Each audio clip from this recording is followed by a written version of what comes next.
Hello बच्चों, welcome back. आज के लेक्चर में हम कॉमन सॉल्ट के बारे में पढ़ने जा रहे हैं। कॉमन सॉल्ट क्या होता है? NaCl होता है। और common salt as a raw material भी यूज होता है for the manufacturing of various chemicals, जो कि इंडस्ट्रियली भी काफ़ी इंपॉर्टेंस रखते हैं। तो वो चीज़ें हम पढ़ने वाले हैं और उनके रिएक्शंस कैसी होती है, वो फॉर्म कैसे होते हैं एंड साथ ही उनके यूजेस क्या होते हैं, ये सब आज के लेक्चर में कवर करेंगे। So let's start the lecture. तो यहाँ पर कॉमन सॉल्ट क्या होता है? NaCl, जो कि आप अपने किचन्स में भी सॉल्ट देखते हो, यूज करते हो फूड में, वो होता है NaCl, जिसे हम कॉमन सॉल्ट भी कहते हैं। और अगर आप बात करें सी वाटर की, जैसे कि आपको पता है सी वाटर होता है सॉल्टी, तो क्या उसमें पूरा NaCl होता है? ऐसा नहीं होता है, उसमें वेरियस सॉल्ट्स होते हैं, जैसे मैग्नीशियम क्लोराइड, मैग्नीशियम सल्फेट और NaCl भी होता है, लेकिन वो कम अमाउंट में होता है। अगर आपको सी वाटर से NaCl एक्सट्रैक्ट करना है तो आपको वेरियस प्रोसेसेस करने होंगे, उसके बाद आप इन सभी बाकी सॉल्ट से NaCl को निकाल पाओगे। तो ये सॉल्ट की बात होगी। अब मेन जो फोकस इस लेक्चर का रहता है वो रहता है कि वेरियस केमिकल्स NaCl की हेल्प से ये सारे केमिकल्स कैसे बने जा सकते हैं, कैसे बनते हैं। तो यहाँ पर जो आप पढ़ने वाले हो अभी लेक्चर में वो है NaOH, जो कि NaCl की हेल्प से ही फॉर्म होगा। तो ये जो NaCl है इसका काफ़ी ज़्यादा इंपॉर्टेंस रहता है, क्योंकि ये as a raw material use होता है। तो फर्स्टली हम बनाएंगे कॉस्टिक सोडा। अब देखो, जहां पर भी पीछे सोडा लगता है, बिकॉज Na होता है सोडियम, तो सोडा लग रहा है तो यहाँ पर इन्वॉल्वमेंट सोडियम की रहती है, तो Na है तो आपको सोडा लास्ट में लगाना है। बेकिंग सोडा, बेकिंग सोडा क्या होता है? NaHCO3। तो आप बेकिंग सोडा यूज करते हो किचन्स में भी, बेकरी आइटम्स में भी, तो ये बेकिंग सोडा होता है NaHCO3, ये इसका फॉर्मूला है। वॉशिंग सोडा फिर पड़ेगी, अगेन सोडा आ गया, तो यहाँ पर Na2CO3। और यहाँ पर कैसे आप इनको लर्न करोगे? सोडा तो मैंने आपको बता दिया, कॉस्टिक का आपको लर्न रह जाएगा। बेकिंग का क्या है? बेकिंग में क्या आ जाता है? NaHCO3 आप लगा दोगे, ठीक है। NaHCO3 ये क्या होता है? दिस इज द बायकार्बोनेट या फिर हाइड्रोजन कार्बोनेट, या फिर करो bicarbonate. This is sodium bicarbonate. तो बाय है तो बेकिंग सोडा और Na है तो सोडा। और वॉशिंग सोडा कैसे लर्न करना है? सोडा में Na आ गया। वॉशिंग क्या है? वॉशिंग करने के लिए वाटर की रिक्वायरमेंट होती है, तो यहाँ पर 10 वाटर मॉलिक्यूल्स साथ में होते हैं इस फॉर्मूला के, dot 10 water molecules. Bleaching powder, bleach करते हो तो CaOCl2, तो ये Cc से आ जाएगा, ब्लीच कर रहे हो CaOCl2, ऐसे करके आप लर्न कर लेना। तो चलिए स्टार्ट करते हैं। कॉस्टिक सोडा, कॉस्टिक सोडा होता है NaOH सोडियम हाइड्रोक्साइड। अब इसका जो फॉर्मेशन होता है वो किस प्रोसेस से होता है? NaOH का जो हम ये फॉर्मेशन करते हैं, ये जो पूरा प्रोसेस है, इसका एक नाम आप लर्न करेंगे, this is chlor alkali process. Chlor alkali process इसको कहा जाता है। कई बार एग्जाम में ये पूछ लेते हैं कि किसका फॉर्मेशन होता है by the chlor alkali process. तो आपको गिवन होंगे बाकी भी फॉर्मूलाज गिवन होंगे, लेकिन आप NaOH पे करोगे। तो यहाँ पर बेसिकली क्लोर एल्कली प्रोसेस में क्या हो रहा है? यहाँ पर इलेक्ट्रोलिसिस होती है। इलेक्ट्रोलिसिस का मतलब होता है इलेक्ट्रिसिटी देके आप किसी चीज को तोड़ रहे हो, ठीक है। सो ये होता है इलेक्ट्रोलिसिस। तो यहाँ पर क्या है? यहाँ पर बैटरी है, तो बैटरी से आप क्या करोगे? बैटरी से करंट दोगे, दो आपने इलेक्ट्रोड्स लगाई है एक सॉल्यूशन में। अब यहाँ पर आपने क्या डालना है? ब्राइन डालना है। कभी भी ब्राइन लिखा हो ना, ब्राइन का मतलब होता है NaCl सॉल्यूशन। ब्राइन का मतलब होता है NaCl का सॉल्यूशन है, वो यहाँ से आपको डालना है। तो हमने क्या कहा था कि ये NaCl as a raw material हम यूज करते हैं, तो वही चीज हम यहाँ पर कर रहे हैं। NaCl हमने यहाँ पर लिया सो दैट वहां से NaOH का फॉर्मेशन हो सके। So this is the chlor alkali process. आपने यहाँ पर दो आउटलेट रखने हैं, बीच में आपने सेमी परमिएबल मेम्ब्रेन रखनी है। This is semi permeable membrane, जिससे कि आपके आयंस वगैरह पास हो सके। तो यहाँ पर एनोड है, ये कैथोड है। लेफ्ट साइड पे आपने रखना है एनोड को, राइट पे कैथोड पे को रखना। अब इस प्रोसेस में होता क्या है NaCl के साथ, वो देख लेते हैं।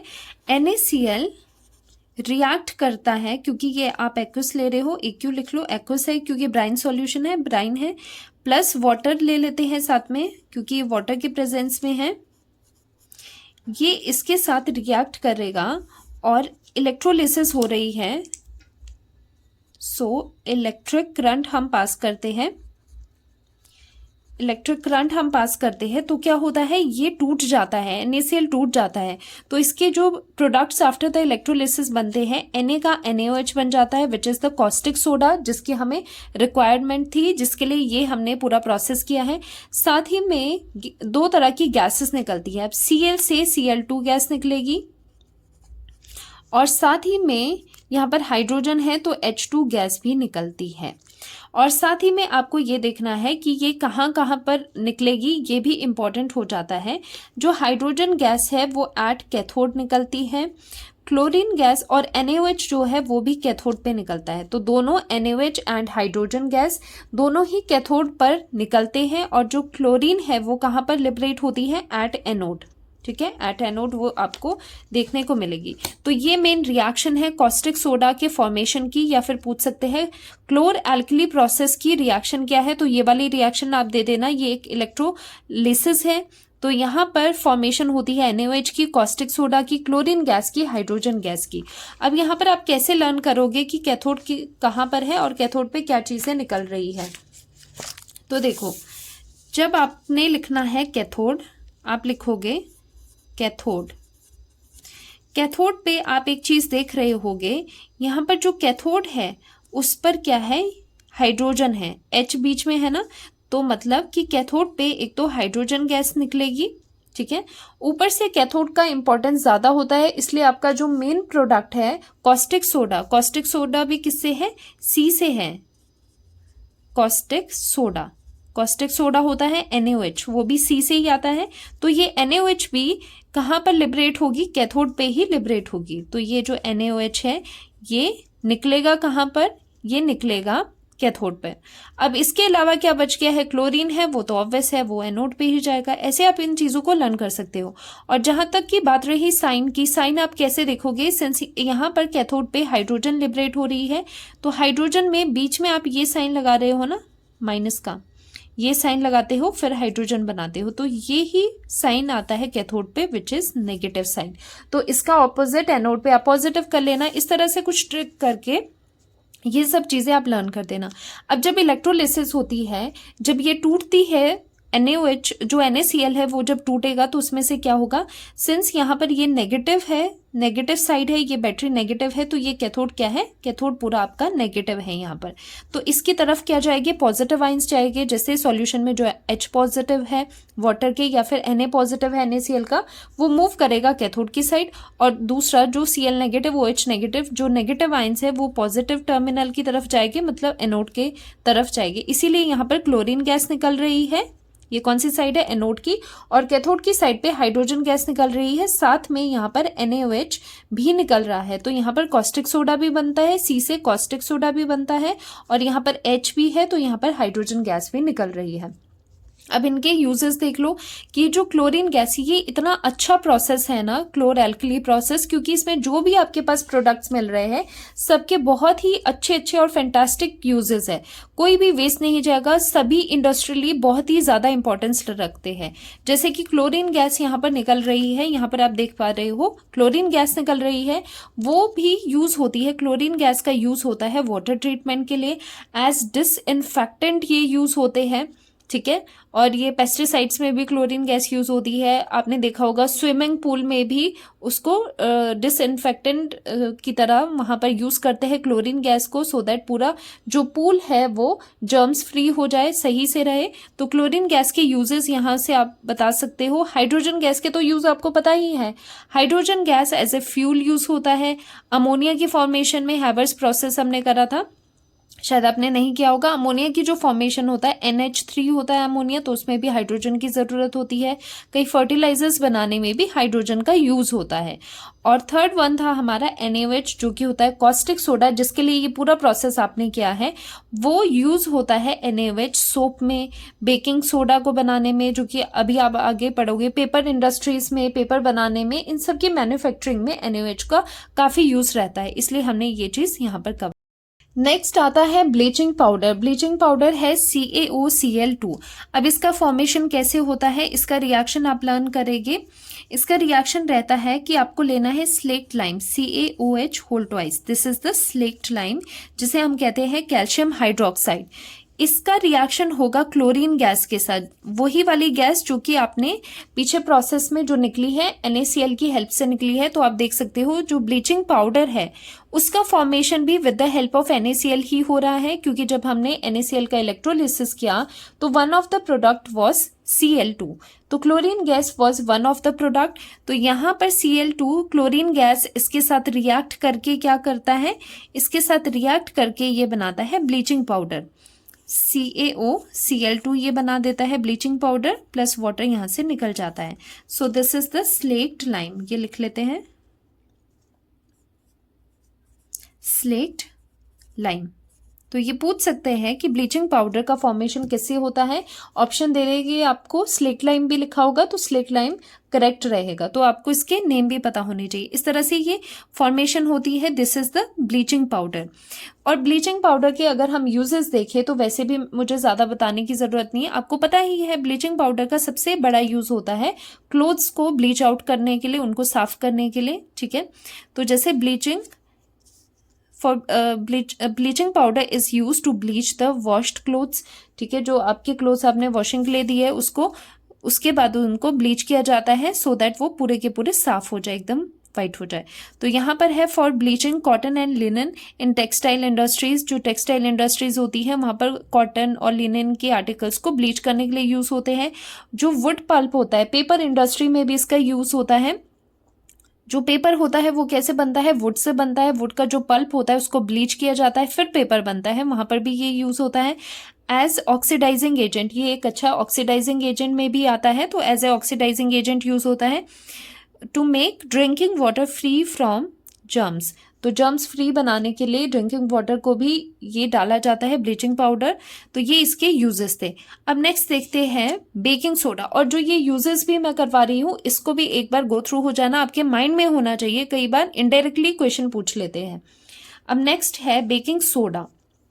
तो बेकिंग सोडा है, इसका पहले फॉर्मूला लिख लेगी, सोडा है तो Na था, बेकिंग था तो बाइकार्बोनेट था विच इज HCO3, तो ऐसे इसका फॉर्मूला आप कर लोगे। अब इसका जो फॉर्मेशन है ना, इसकी सबसे लंबी रिएक्शन है, इसकी फॉर्मेशन के लिए 4 रिएक्टेंट्स लगते हैं।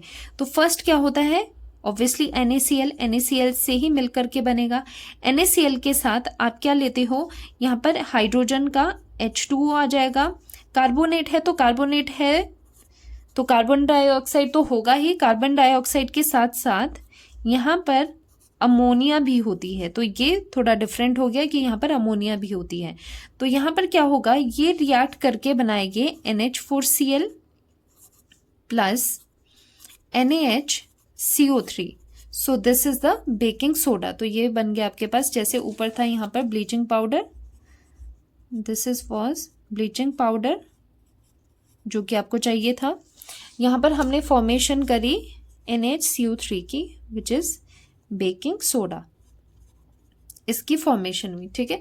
यहाँ पर ये चीज़ होगी। अब ये जो बेकिंग सोडा है इसका यूज़ क्या है, सबसे बढ़िया इसका यूज़ होता है जब घर में पकौड़ास वगैरह बनाते हो ना, तो बेकिंग सोडा यूज़ करते हैं उसके बैटर में, पकौड़े के बैटर में, सो दैट कि आपका जो पकौड़ा है वो क्रिस्पी बने। तो उसमें वो क्रिस्प लाने के लिए हम यूज़ करते हैं बेकिंग सोडा। और साथ ही में ये एज अ एंटासिड भी काम करता है। एंटासिड क्या होते हैं, जो कि न्यूट्रलाइज करते हैं एसिडिटी को। पेट में ज़्यादा एसिडिटी होगी, कुछ ऐसे उल्टा सीधा खा दिया और एसिडिटी होगी, तो उसको कम करने के लिए, उसको न्यूट्रलाइज करने के लिए एंटासिड्स होते हैं, जो कि होता है बेकिंग सोडा भी एज ए एंटासिड काम करता है। तो थोड़ा सा माइल्ड आप उसको ले लो पानी में, तो आपका पेट बिल्कुल ठीक हो जाएगा। थर्ड आता है यूज्ड इन फायर एक्सटिंग्विशर। अब ये एज ए फायर एक्सटिंग्विशर क्यों यूज हो रहा है यहाँ पर, उसका भी रीजन बता देती हूँ। देखो यहाँ पर क्या होता है, ये तो मेन इसका फॉर्मेशन का रिएक्शन है। एक रिएक्शन और आता है इसका, जो सोडियम बाइकार्बोनेट होता है ना, ये कैसे एक्ट होता है, देखो क्रिस्पी बनाना पकौड़ास को, और कई बार ये केक्स वगैरह बनाने में भी यूज़ होता है। तो इसका क्या प्रोसेस होता है, जब इसको हम हीट करते हैं, देखो हीट देना यहाँ पर ज़रूरी होता है सोडियम बाइकार्बोनेट को। जब आप इसको हीट देते हो ना, यहाँ से Na2CO3 निकलता है, बनता है, और वाटर एंड कार्बन डाइऑक्साइड निकलती है। अब ये जो कार्बन डाइऑक्साइड यहाँ पर निकल रही है ना, ये जो कार्बन डाइऑक्साइड यहाँ पर निकल रही है, ये यूज़ होती है उनको पकौड़ास को क्रिस्पी बनाने में या फिर स्पॉन्जी हमारे जो बेकरी आइटम्स है उसमें भी थोड़ा बहुत इसका यूज़ करते हैं। और साथ ही में फायर एक्सटिंग्विशर में भी इसका यूज़ किया जाता है। वो कैसे फायर एक्सटिंग्विशर होते हैं? सोडा एसिड वाले फायर एक्सटिंग्विशर्स होते हैं। तो यहाँ पर क्या होता है? कार्बन डाइऑक्साइड होती है और फायर एक्सटिंग्विशर्स में क्या होता है? कार्बन डाइऑक्साइड ही होती है। तो ये CO2 जो रिलीज होती है इसका आप यूज़ कर सकते हो। और इसका यूज़ होता है टू रिमूव द स्टेन्स या फिर ग्रीस। कहीं पर कुछ स्टेन लग गया है, ग्रीस है कहीं, उसको भी हटाने के लिए बेकिंग सोडा का यूज़ किया जाता है। अब आता है बेकिंग पाउडर। देखो बेकिंग सोडा और बेकिंग पाउडर में मैं आपको डिफरेंस बताती हूँ। जस्ट क्या डिफरेंस है? बेकिंग सोडा होता है NaHCO3, जस्ट ये होता है। अब जो बेकिंग पाउडर है,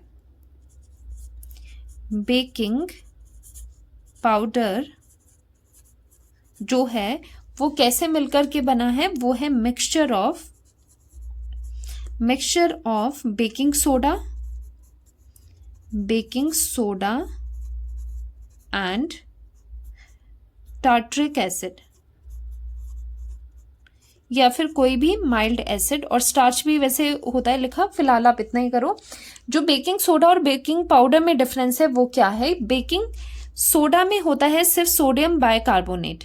अब बेकिंग पाउडर कब बनता है? जब इसी बेकिंग सोडा में हम कुछ एसिड मिला दे, माइल्ड एसिड जो कि एडिबल एसिड हो गए। कोई ऐसे खतरनाक एसिड मत मिला देना, माइल्ड एडिबल एसिड आपने मिलाने हैं जो कि आप खा भी पाओ, ठीक है? वो एसिड मिला दिया तो ये जो मिक्स करके बनता है ये बनता है बेकिंग पाउडर। अब यहाँ पर दोनों में कौन सा अच्छा होता है, बेकिंग सोडा या बेकिंग पाउडर? तो बेकिंग पाउडर सही रहता है, क्योंकि यहाँ पर देखो यहाँ पर ऑलरेडी एसिड प्रेजेंट है। अब इस चीज़ को एक्टिवेट करने के लिए जो ये ऊपर बेकिंग सोडा है, इसे एक्टिवेट करने के लिए आपको हीट की ज़रूरत है, कि आपको हीट अप करनी पड़ेगी, तभी कार्बन डाइऑक्साइड रिलीज होगी और उसी की वजह से फ्लफीनेस आती है। कोई भी चीज़ वो फ्लफी बनती है, तो यहाँ पर आपको हीट करने की ज़रूरत है। लेकिन यहाँ बेकिंग पाउडर में क्या है? ऑलरेडी टार्ट्रिक एसिड है, और टार्ट्रिक एसिड क्या करता है? इसका रिएक्शन आप देख लो। ये टार्ट्रिक एसिड क्या करेगा? NaHCO3 के साथ रिएक्ट करेगा, क्योंकि एसिड्स क्या होते हैं? H पॉजिटिव देते हैं। तो यहाँ से जो ये H पॉजिटिव आ रहा है वो रिएक्ट करेगा, ये एसिड का H पॉजिटिव है, वो रिएक्ट करेगा, this is from the acid. वो बेकिंग सोडा के साथ रिएक्ट करके बना देगा hydrogen water plus carbon dioxide plus salt. अब जो ये कार्बन डाइऑक्साइड है यहाँ पर निकल रही है, ये रिस्पॉन्सिबल है केक्स को स्पॉन्जी या फिर सॉफ्ट बनाने में, या फिर कह सकते हो जो फ्लफीनेस आ रही है वो कार्बन डाइऑक्साइड की वजह से आती है। तो बेकिंग सोडा और पाउडर में से अगर आप पूछो कि कौन सा बेटर है, तो बेकिंग पाउडर बेटर होता है, क्योंकि यहाँ पर पहले से ही एसिड प्रेजेंट होता है, तो कार्बन डाइऑक्साइड जो निकलना है वो इजी हो जाता है। और बेकिंग सोडा आप किन रेसिपीज में यूज़ कर सकते हो? जिनमें पहले से ही थोड़ा एसिडिक चीज़ें हैं, जैसे योगर्ट है, लेमन है, तो वहाँ पर उनको वो चीज़ें मिल जाती है कार्बन डाइऑक्साइड निकालने के लिए। और जो भी केक्स में, बेकरी आइटम्स में जो भी फ्लफीनेस आती है ना, जो स्पॉन्जीनेस आती है, वो किस वजह से है? वो इस गैस की वजह से, due to the carbon dioxide. Carbon dioxide जब रिलीज करेगी तो वो फुला देगी आपके बैटर को, आपकी केक को फुला देगी, वो अंदर ट्रैप हो जाएगी, ठीक है? तो जो आपका केक है वो फ्लफी होगा और स्पॉन्जी होगा। तो इसके लिए ये जो एसिड है ये इनिशिएट करता है ये रिएक्शन को, और CO2 निकल जाती है। यूजेस इसके क्या है? इसका यूज है carbon dioxide released causes bread या केक टू राइस, जो कि मैंने अभी बताया बेकरी आइटम्स में, बेकिंग में, सभी चीज़ों में, इस तरह की चीज़ों में, केक्स में फ्लफीनेस जहाँ पर लाना है, स्पॉन्जीनेस लाना है, वहाँ पर बेकिंग पाउडर का यूज़ होता है। तो ये था फोर्थ हमारा पॉइंट बेकिंग पाउडर का। अब नेक्स्ट देखते हैं, लास्ट है वॉशिंग सोडा, ठीक है? लास्ट है वॉशिंग सोडा।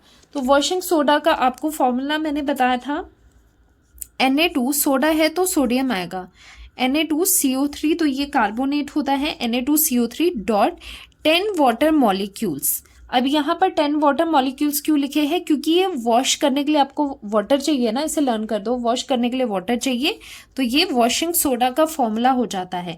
अब ये 10 वाटर क्या है ये आगे वाले लेक्चर में करेंगे, फिलहाल ये देखो कि वॉशिंग सोडा कैसे बनता है, ये काफी इंटरेस्टिंग है। ये बनता है, ये बनेगा बेकिंग सोडा से। वॉशिंग सोडा तभी सबसे लास्ट में करवाया है क्योंकि ये बनता है बेकिंग सोडा से। सो NaHCO3 ये क्या है, ये है baking soda. This is the baking soda.